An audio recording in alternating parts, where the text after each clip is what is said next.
Ladies and gentlemen, coming soon, a podcast you've all been waiting for. The movie podcast to end all movie podcasts. A podcast that discusses and critiques the best of the best and the worst of the worst movies playing at a theater near you. With a host whose opinions have been deemed as fact by your favorite fact checkers. And that's a fact. Without further ado, let me introduce you to the movie maestro, the tyrant of theater, the gumshoe of review, the man that makes theater employees and Hollywood execs shiver by his mere presence. Ladies and gentlemen, the judge, the jury, the sultan of cinema, Justin Henson. Welcome to the Movie Wire.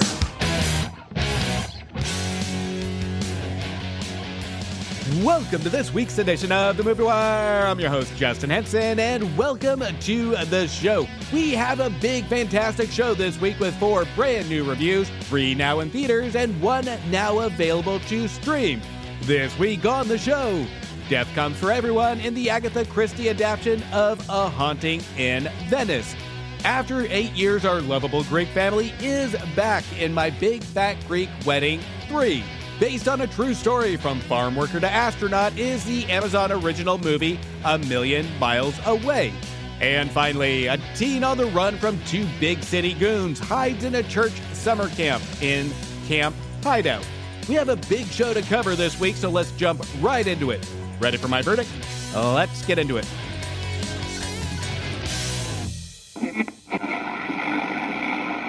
Out of the windows to watch. A roar and a burst of flame. The Movie Wire podcast. You meet people like me.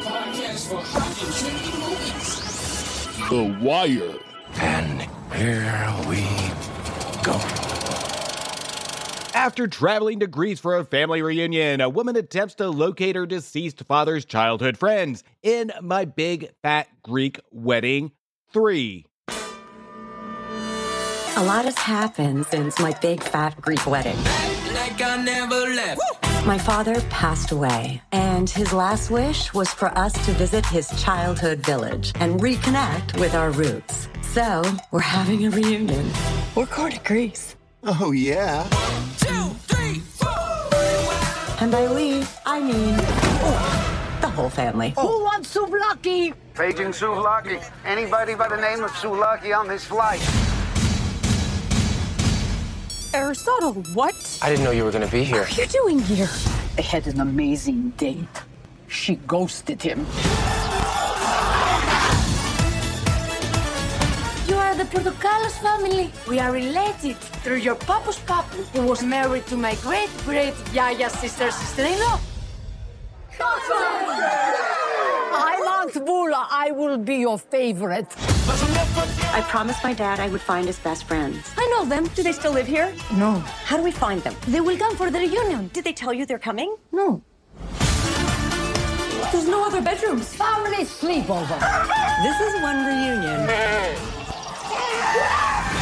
we'll never forget. Do you know these men? No. I am surprised, but I am not surprised because I'm never surprised. You lost me. Everybody say! We dreamt about Aristotle last night. How did you know? Greek voodoo. Bam! I remember your story. I really need to find my dad's friends. Angela and I are on it. Okay, bye.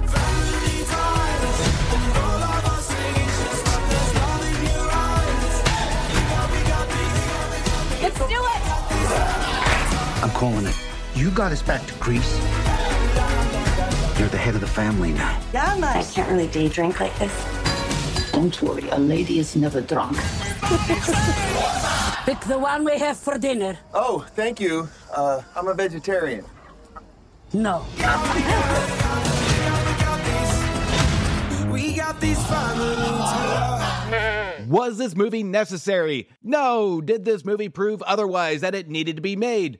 No. Given the time between this and the previous installment and watching the previews, I felt there was no reason for this movie to exist. And by the end of the movies, right when the credits hit the screen, the movie proved one thing during its entire runtime. That I was right. My Big Fat Greek Wedding 3 reminded me of going out in public, not feeling well, in a bad mood, or hung over, with a splitting headache. and you go to your local drugstore to try and pick up some Tylenol. Then you walk in, you get that one overly positive, happy associate, and even though they mean well, they just won't leave you alone. And they just want to chat and create small talk and talk about happy things. And I look over to the pharmacist with the permanent frown, and I pray for a miracle that social distant man will come over and just hand me the damn Tylenol and simply walk away. And boy, at one point did I really want this movie to go away. I almost felt like the filmmakers had somebody behind my seat placing their fingers in my mouth, attempting to force a smile out of me for 90 minutes. Now, don't get me wrong. I love a feel-good movie. I love a movie that makes my day even if every element is completely wrong.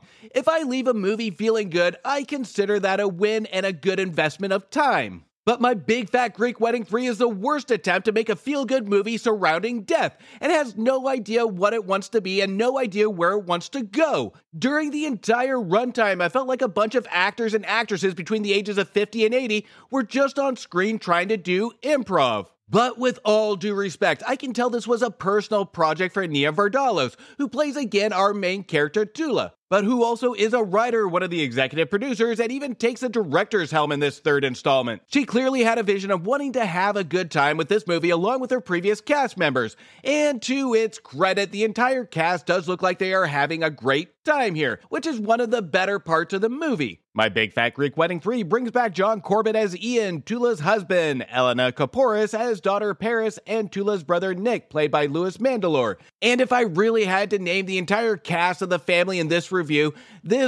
would double in time. But a special shout out to Lainey Kazan, who played Tula and Nick's mother Maria, who is more vibrant than ever reprising her role and is always a treasure to see on stage or screen. The film surrounds the Portocello's family as they set out for Greece after receiving a family reunion invitation, after the passing of their father Gus, played by Michael Constantine, who recently passed in 2021 at the age of 94. Before the family reunion happens, Tula's mission is to seek out her father's best friends that he originally left to move to America, to give the best friends his life's journals of his time spent in America. No, even the movie isn't good, I will still have a respect for those creators that have a passion project, especially to a couple films that obviously brought them a lot of joy. But not only that, making a movie surrounding around the late Michael Constantine's character. It's just a shame the movie isn't very good. But I will say this to those involved into making this film, as I say to my daughter during losses at sporting events, as long as you had fun, it's a win. But sadly, the difference here is that people and parents don't have to pay to see their kids' sporting events. Here we have an audience that will have to buy a ticket to the movie. So, with that said, the problem we have with My Big Fat Greek Wedding 3 is that writer-director Nina Vardalos treats the entire cast as mere situational props during the entire runtime. The film tries to cover each individual character when it comes to their individual personality traits, and this is used as an attempt as a comedy story filler to the plot of finding the friends of Tula's father. It's almost like watching those situations where a stage act is running behind schedule and a random person is pushed on stage to tell jokes or juggle while they figure out why the main act isn't on stage yet. And the person being pushed on stage is a thrown-in subplot of daughter Paris ghosting a boy named Aristotle, played by Elias Kakavas, that she dated that ends up on the trip without her knowledge. Where the movie wants to focus is a cluster. The movie's focus has more of a focus on the subplot and the character filler than it does of Tula's attempting to find her father's best friends. The situational focus here is way off. The movie bounces around from the characters to the subplot, then to the main plot if they have time. That seems to just go nowhere. And the movie bounces around from topic to topic and never has a clear focus for the entire runtime. Until the last 30 minutes where the cast and filmmakers seem to go, shit, we gotta wrap this up. Then we get a thrown-in resolution that isn't earned at all. It's like Nia Vardalos wrote a beginning and an end, but put no work into the middle of how to go to point A to point B. And because of this is where we get a movie that's completely full of situational filler that leads to nowhere, and it lacks the emotional element because there's nothing invested in a focus of the plot nor the characters. It attempts and it begs the audience to get an emotional reaction from what's happening on screen, but no matter how hard it tries, we just can't get attached to these characters. The only amount of attachment that we get is those that have followed the previous two films that led up to this one, but I did feel an attachment and respect to the actual cast, but in no way did I to the characters. For being the third installment, these characters have developed very little, and there's no character progression in this movie. They're just thrown in and crossing their fingers and hope this movie lands. Now, in all fairness, there are a couple of times when I did smile. When I did smile big.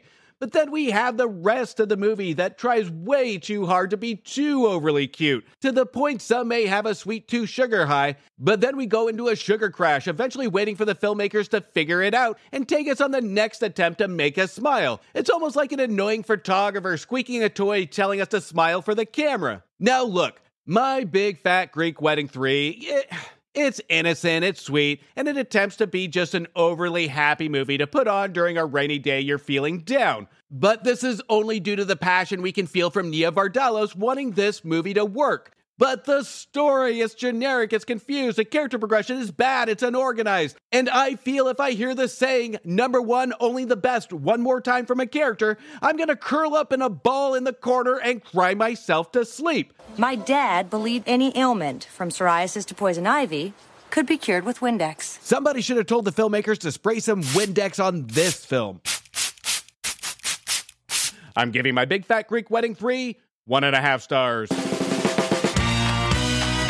After a troubled teen steals an important item from two big city goons, he hides in a church summer camp and finds he must protect his newfound friends at all costs when the goons track him down in Camp Hideout. Are you ready for the best week of your life?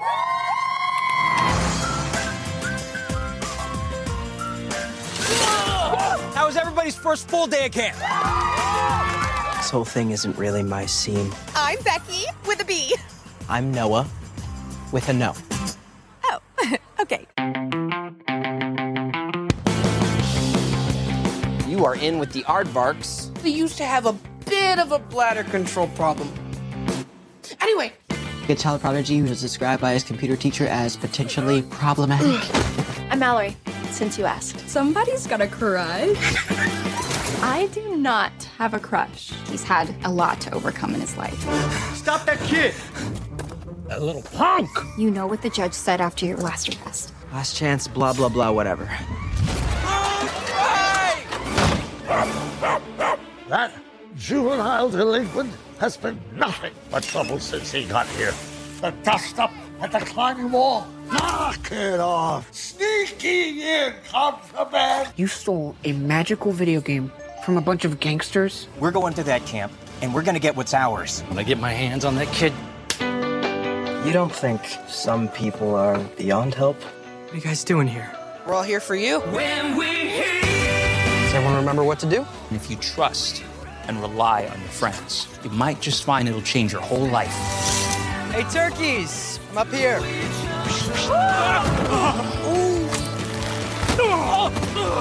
We all followed our own path to arrive here in this moment. Think about all of the lives that have turned around here. You've been given a great opportunity by people who care about you.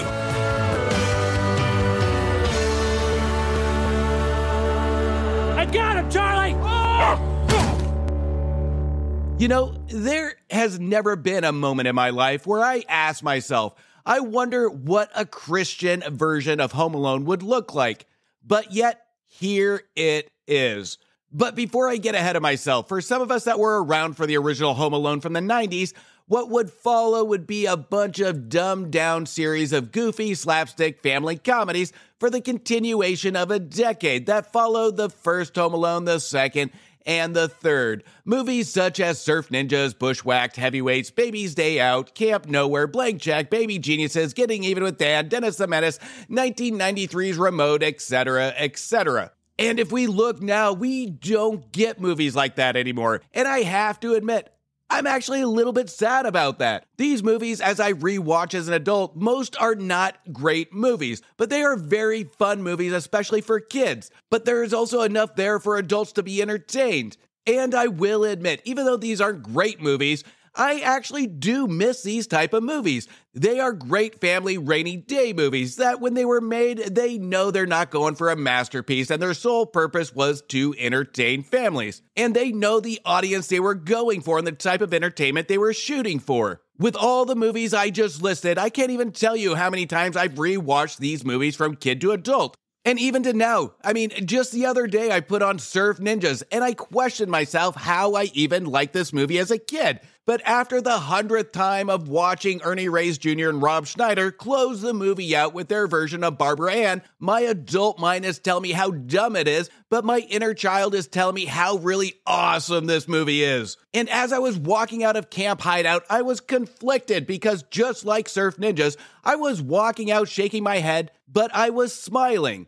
But let me be very clear here. In no way, shape, or form is Camp Hideout a masterpiece, nor great, not even good. But it is a very good rainy day family movie that we haven't seen in theaters in so long, and while watching it, it brought out the inner 90s kid in me. And I am not the specific target audience of this movie, nor were adults from my earlier listed movies. But looking around the theater, as dumb as it is, the audience was having a great time with it, and so was I. Camp Hideout stars Ethan Drew as Noah, who is a troubled kid one step away from jail, who is asked by his usual pair of goofy criminals, Charlie and Willis, played by Josh Adokala and Joshua Childs, to steal a handheld gaming console that has some valuable information on it. But things don't go as planned with the heist, and Noah ends up with this gaming console and stuck in a Christian camp against his will, run by a group of overly positive camp counselors, including original High School Musical's Corbin Bleu, who plays Jake, the cool counselor that everybody loves. And beside him, we have grumpy camp owner Falco, played by the on-screen treasure of Christopher Lloyd. Now, seeing Christopher Lloyd on the big screen is always something special, but seeing him in a movie like this was an extra special treat.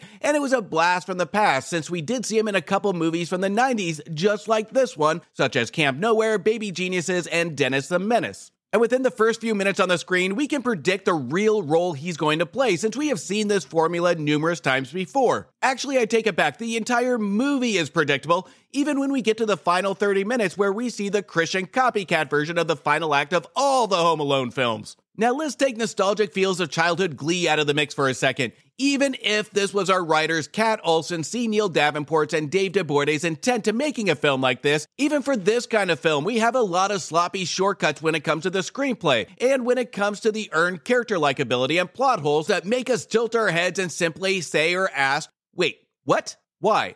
What? Multiple times. This isn't Shakespeare, but the writing feels like it needed a few more proofreads to really catch a lot of the simplistic elementary holes we get in this movie, especially surrounding our two goofy criminals. This is where it feels sloppy and borderline lazy, even for this kind of film. It's almost like our writers expected, if anybody picks this up, it would go straight to a low-key streaming platform, and that's kind of what they were shooting for. Now, Camp Hideout, being a Christian-themed film, does keep the religion kind of themes at a bare minimum, but keeps a positive messaging at an all-time high. So the theme and the messaging kids and adults will enjoy, and it is a great message. But also being a Christian-themed film, it keeps the situations very tame. Even the slapstick Home Alone traps at the end of the movie is literally like watching a toned-down Christian version of Home Alone. But I will have to give some credit to the direction of Sean Olsen, who actually executes this extremely well, where we notice this is a copycat and it's toned down, but at the same time, it's actually pretty well shot where I really didn't care, and it still has that really strong fun element. Now, the biggest problem with this movie is the performances. Half of the cast is overacting, half of the cast is actually doing a great job and makes it believable. Then we have Christopher Lloyd, who could literally just be speaking gibberish on the screen, and he will still perform well and become likable. So just like most movies like this, it is completely unbalanced and bonkers. Camp Hideout in no way is a good movie, but what it's great at is the attempt and knowledge that it knows its audience, even with adding in some hints of nostalgia for parents to really be engaged. It's a small little fun movie that, like those that came before it, it will be a fun movie to watch with the family without the adults going crazy with boredom. In a time of countless animated features that are starting to feel like just the same computer-generated fluff, just with different characters and voices, Camp Hideout was at least a refreshing change to the movie-going experience. But in no way will I give it a positive review for taking advantage of my inner childhood nostalgia. My inner child wants to give it 3 stars, but you can't trick me, Camp Hideout. I'm giving Camp Hideout 2 stars. Let's all go to the lobby. Let's all go to the lobby.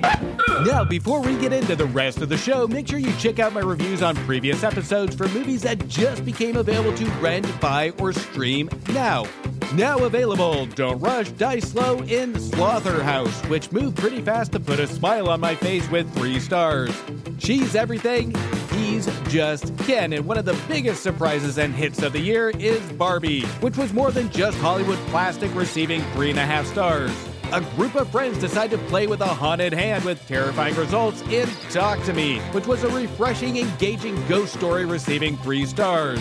You won't believe what just crashed into Milton's azaleas in Jewels, which was out of this world, receiving 3 stars. And finally, the Teenage Mutant Ninja Turtles are back in a story and visual style that the new, old, and current Turtle fans can all enjoy, and it cowabunged its way to 3 stars. Make sure you catch up on those reviews on my previous episodes, and while you do, don't forget to hit follow or subscribe. And don't forget to leave me a review on Apple Podcast or Spotify. Now, in his most recent episode, this podcast was so kind to have me back to kick off his new season, where I returned to the Casting Views podcast for yet another unpredictable discussion. This time it's around bizarre lawsuits. It's always a fun time when I get to chat with my good buddy Dan around some of the most interesting topics. Make sure you check out that episode. It is live right now. And make sure you hit follow or subscribe to the Casting Views podcast. But before we jump back into some reviews, let's hear from Dan over at Casting Views now.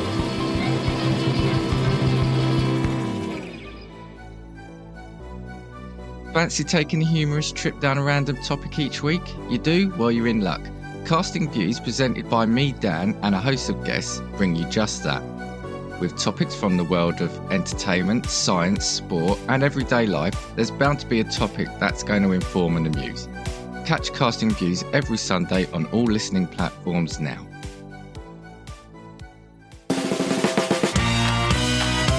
In post-World War II Venice, Detective Poirot, now retired and living in his own exile, reluctantly attends a seance. But when one of the guests is murdered, it is up to the former detective to once again uncover the killer. Based on the Agatha Christie novel Halloween Party, is A Haunting in Venice. Hercule Poirot, I've found something. I've looked at it from every which way. I am the smartest person I ever met, and I can't figure it out, so I came to the second. You are up to something, my friend. I've seen a million of these so-called psychics, each one a fake. I do not believe in psychics. Come with me to a seance. Spot the con, I can't. Detective, you are here to discredit me, but I can talk to the dead. I'd give all I have to hear my daughter's voice. If someone wants to be heard, we are here. Listening.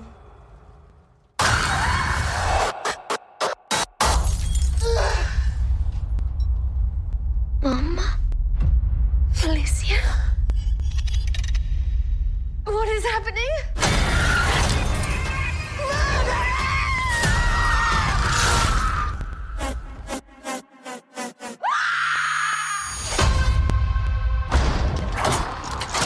You can't trap us here.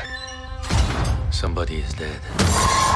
No one shall leave this place until I know who did it. A ghost killed her.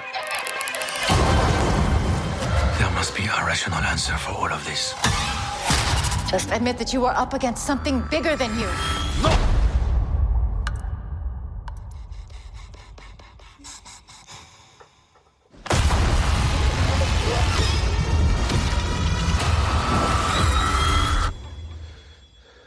You were saying? Something in this house tried to kill me. Don't look at me like I'm a suspect. We're old friends. Every murderer is somebody's old friend. No one shall leave until I find if the living have been killed by the dead. You have been hiding here all this time. Who are you talking to?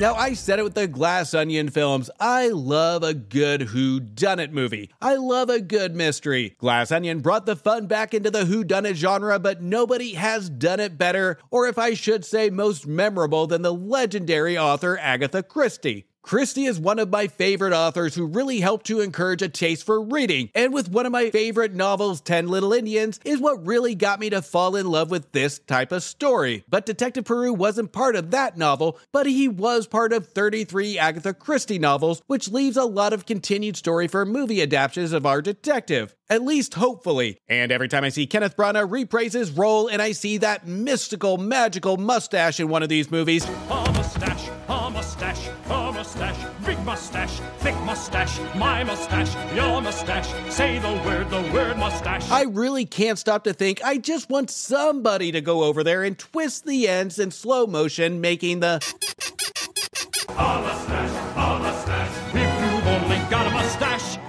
Now, the movie adaptations of this character differs from what we see from the novels. The novels show an intrigue in the investigation along with how our detective will solve it. But the film adaptation gives us the detective, but allows all the supporting cast to really hold this movie together. And that's not to say Detective Poirot, once again played by Kenneth Branagh, is bad, but rather, other than putting these puzzle pieces together to solve the crime, our detective doesn't really have anything interesting things to say or do here in the third installment. Other than solving the mystery, the only thing Kenneth Branagh's character really adds to the movie is a lot of close-up shots on his face during the downpouring of information given to him during interrogations of the characters. It's the actions, performances, and the mystery that our supporting cast provides that really holds the interest of the movie, along with the haunting cinematography of the environment. Our main detective, Kenneth Branagh, is back in the director's seat after directing the previous two films, along with original writer for the previous two films, Michael Green. Now, Branagh's direction in all three movies is, in my opinion, some of his most focused, best directed movies he has done.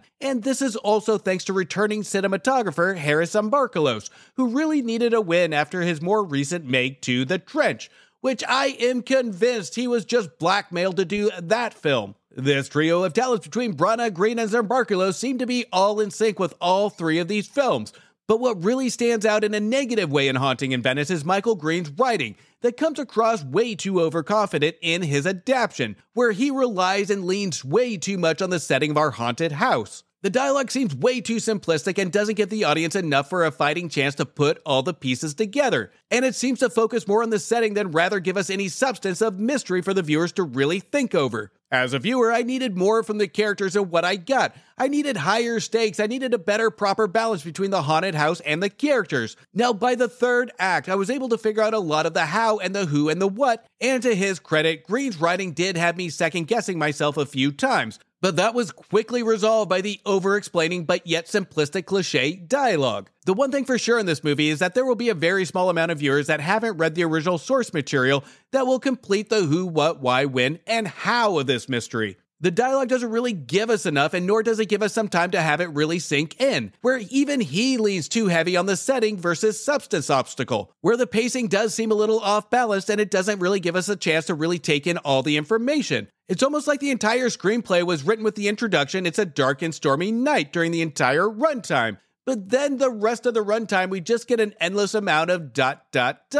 But to its credit, the movie does look great. The dark and stormy night feel is there, and the performances are brilliantly performed, but not necessarily written. My biggest surprise performance in this film is Tina Fey, who absolutely gives a brilliant performance. Tina Fey plays our mystery writer Ariadne Oliver that convinces Detective Poirot to come to this house for the seance. Now, I had my reservations about this casting, but I have to say that she is the biggest selling point to watching this movie. Her character is not only the most well-written character in the film, her performance is the best performance of the cast. She blew me away and truly took her range to the next level with this picture. To the point I found myself disappointed whenever we had to go a scene without her. The chemistry between Fey and Branagh keeps the audience hooked as a subtle mystery as well, in which I would be completely fine if they adapted the other books with Ariadne Oliver in it, as long as Tina Fey is attached. Besides Tina Fey, we also do have some other fantastic performances here from Michelle Yeoh as our median Mrs. Reynolds and Jamie Dornan as Dr. Leslie Fryer, along with his son Leopold, played by the very talented Jude Hill. Between all three movies from Branagh, A Haunting in Venice is the most entertaining one. It keeps a fast-paced, haunting visuals and good editing, but it misses the mark with character motivations from the writing. But the cast does do a great job masking it with their performances. Now, with a completely different tone from the previous two films, The editing is also extremely well done to enhance the stress level from the audience, but just the right amount to not distract from the actual mystery. There is a lot to like about A Haunting in Venice, but it does have its faults. A Haunting in Venice is the most audience-engaging edition of the three if you go in and not try and expect to solve the mystery, but rather just go in and enjoy the ride. The written adaptation doesn't give enough substance to keep hardcore fans of mysteries engaged, because when it's obvious, it's too obvious, and when it tries to keep the audience guessing, it overcomplicates itself or doesn't give enough. But at the end of the day, even though it's a little disappointed in the mystery, it is fantastically directed, performed, and a fun time at the movies. I wish I could say holistically this movie holds up to the other two when it comes to the mystery, but it doesn't. But where it does hold up is the entertainment value. I'm giving A Haunting in Venice 3 stars. If you've only got a mustache.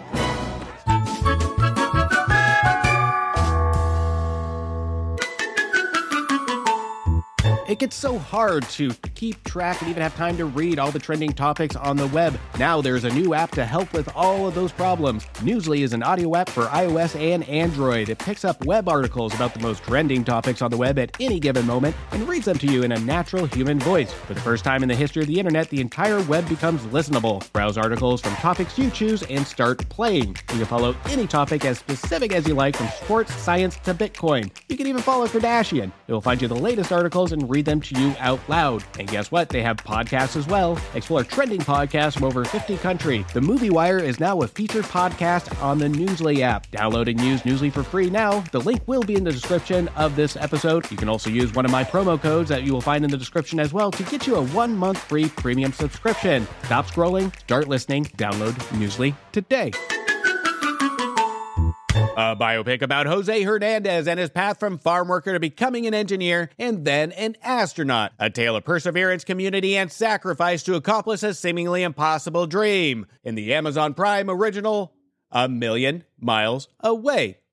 So, what's your big goal, dream? I want to be an astronaut.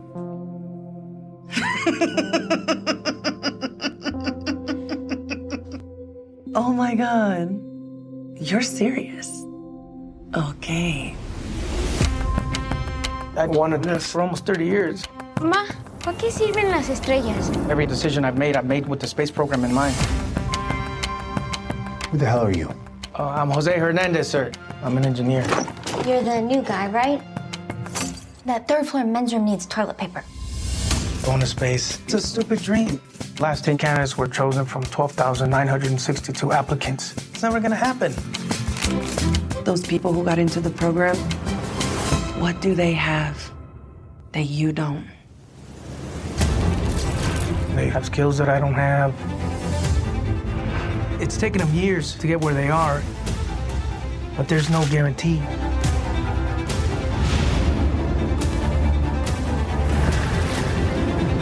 I know this is hard on everybody.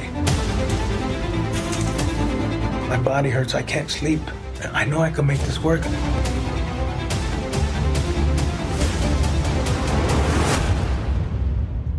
Over the last 10 years, I've applied to the space program 12 times, and I've been on the verge of giving up after each and every rejection. But you know what, sir? Here I am. So you could turn me down again, but rest assured, I'll be standing here again in a year. We grew up watching our people make sacrifices. It's on us now. Tenacity is a superpower. This may not be your future, but it will always be your past.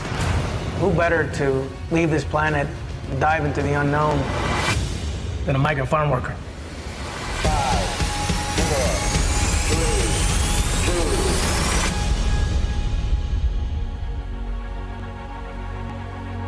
2. You're not crying, are you, Pa? No, hombre, no. Some dirt got into my eye. A Million Miles Away in itself is a rocket ship. Right from the beginning, we can feel the adrenaline of these filmmakers wanting to blast this story off as quickly as it can to get into orbit, to get to the excitement of the topic of space travel. Amazon's new original is an innocent and safe film with a great intended motivational message that tends to be treated as a band-aid to hold this movie together. The film banks on the outcome of this movie to the point it forgets how to really show the audience on how it got there, except for snippets that feels like a scrapbook of a story. The synopsis describes A Million Miles Away as a biopic, which is a little to me misleading, because we don't learn much about the Hernandez character played here by Michael Pena, except for little pieces from his childhood that he wanted to be an astronaut, and he stuck to that dream throughout his life. The story of Hernandez is in fact an interesting one and an inspirational one, but the movie scans through his life's journey and replaces it for the intent at entertainment value inspirational fluff. When watching a biopic, I want to know more about the person. I want to learn about this person. And yes, we do get core bullet points that Hernandez goes through, but we learn nothing about who he is. We learn nothing about his family, his home life, the real challenges of life balance between chasing a dream and family life. But the film does tackle racism and professional stereotypes in the workplace, but it really doesn't go anywhere with this. Writers Bettina Hilos, Hernan Hermans, and Alexandra Marquez Abella bring these topics to the table, but we lack any exploration of the Hernandez heritage, how he overcame, who supported him, and how they supported him, other than just telling the audience they agree and they encourage him to go to space. These are extremely vague examples that don't really help support anything in regards to the character development of anybody in the movie, and this is one of the biggest downfalls to A Million Miles Away. Now, there is a scene in the film where we have Jose laying with his wife Adela, played by Rosa Salazar, after Jose was accepted to the NASA space program. There, Adela complains that he is never home, or he's never there for the kids, and the movie does go on to explain that the NASA training program is hard on families, but we don't get any example of the home life.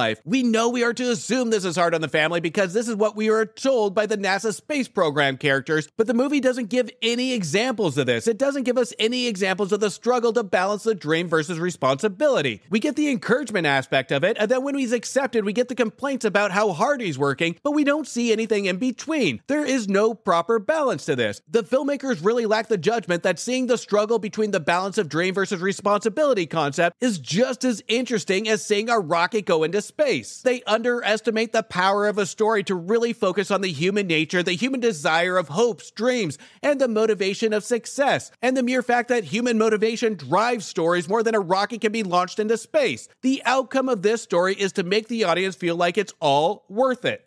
And this is the core missing elements to A Million Miles Away. We miss that core human desire. We miss those examples of the conflict between family life. For every hopes and dreams and every action, there is an outcome. There is a conflict. And we don't get that here. To have a motivational story, there has to be a core conflict. And this is where the movie severely lacks on that. The conflict is present, but there are no high stakes to this. Hernandez doesn't go to the attempt of losing his family, nor does the family go to the extent of how much they support him, because there are no examples. And it is so hard to get behind these characters if we don't have any stakes to it. The performances and the outcome of this movie is what really distracts the viewer into what's missing. The movie focuses on this artificial emotional outcome to really mask and hide that lack of character development. And that's what makes A Million Miles Away a little frustrating. The film has so many interesting topics and themes on the dinner table set out like a buffet, but nobody showed up to have dinner to finish it.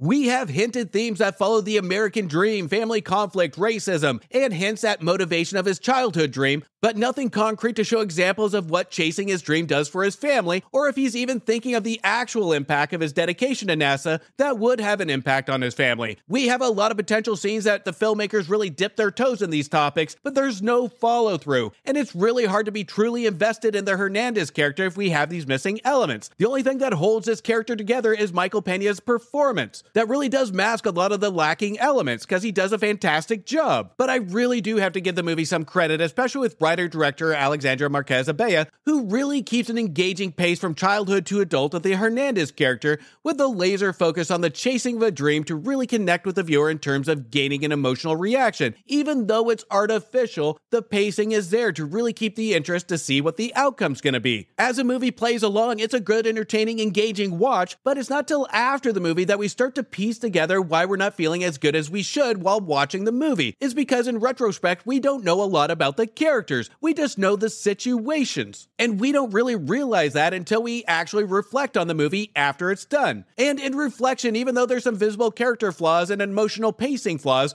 I can't discredit the intent of the movie and the story Bea is trying to tell. She's going for the cliff notes, the mere basic story of Hernandez's tale. And just at the 2-hour mark, even though I didn't feel I learned a lot about Jose Hernandez as a person, I did learn his name. I learned how dedicated he was into chasing his lifetime dream. And the overall messing of chasing your dreams, we really don't see too much in this film in an effective way. Here's what I really did appreciate about this film. This film reminded me of going to an elementary school and listening to kids what they want to be when they grow up. And this film takes that nostalgic feeling and surrounds about a man who actually accomplished it. Usually when we get these emotional, artificial movies with a hope for an endgame motivational feeling, we get these surrounding sports movies or music movies. This one really goes for a unique character that I really wanted to know more about. And it did encourage me to go out and research Jose Hernandez after the movie was done. Now, in times like this, when it comes to big dreams like becoming an astronaut, we don't see too much anymore. And in fairness, I can't relate because as a kid, I never wanted to be an astronaut. I wanted to be a fire engine. And after reaching adulthood, the reality of me becoming pieces of metal in a car wasn't really realistic. But the cream of the crop dream kids wanting to become an astronaut or go to space is becoming closer and closer to realistic as time goes on. And this is a perfect time for a movie like this to really keep it simplistic and inspire kids, and use its simplistic messaging to really encourage dedication, goals, respecting your own voice, and follow through. This is something our youth can really use right now. Now, there are two pieces of me when I holistically look at this movie.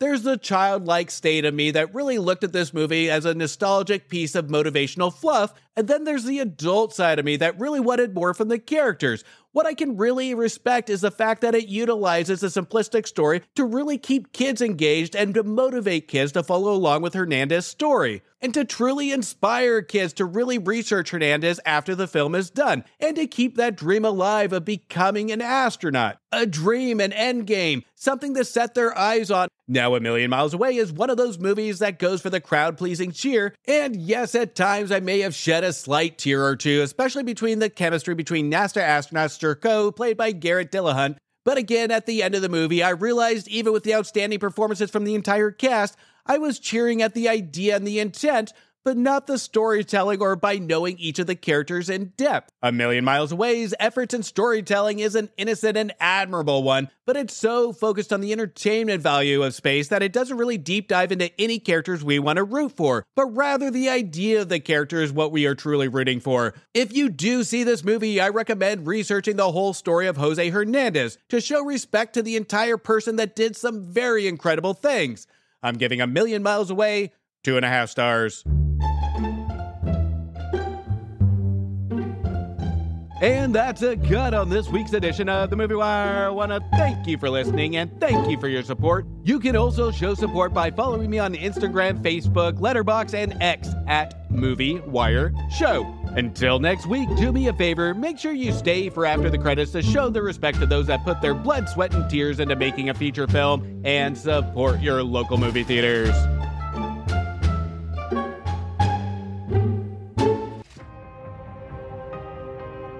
A verdict has been made on this episode of The Movie Wire by your host, Justin Henson.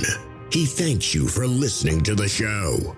You can follow Justin on Instagram and Twitter at Movie Wire Show, or visit his website, www.themoviewire.com. Oh, and don't forget to leave a review on Apple Podcasts and Spotify. I'm sure he'd love to hear from you. Until next time, we will see you at the movies. Thank you for bringing me to the movies.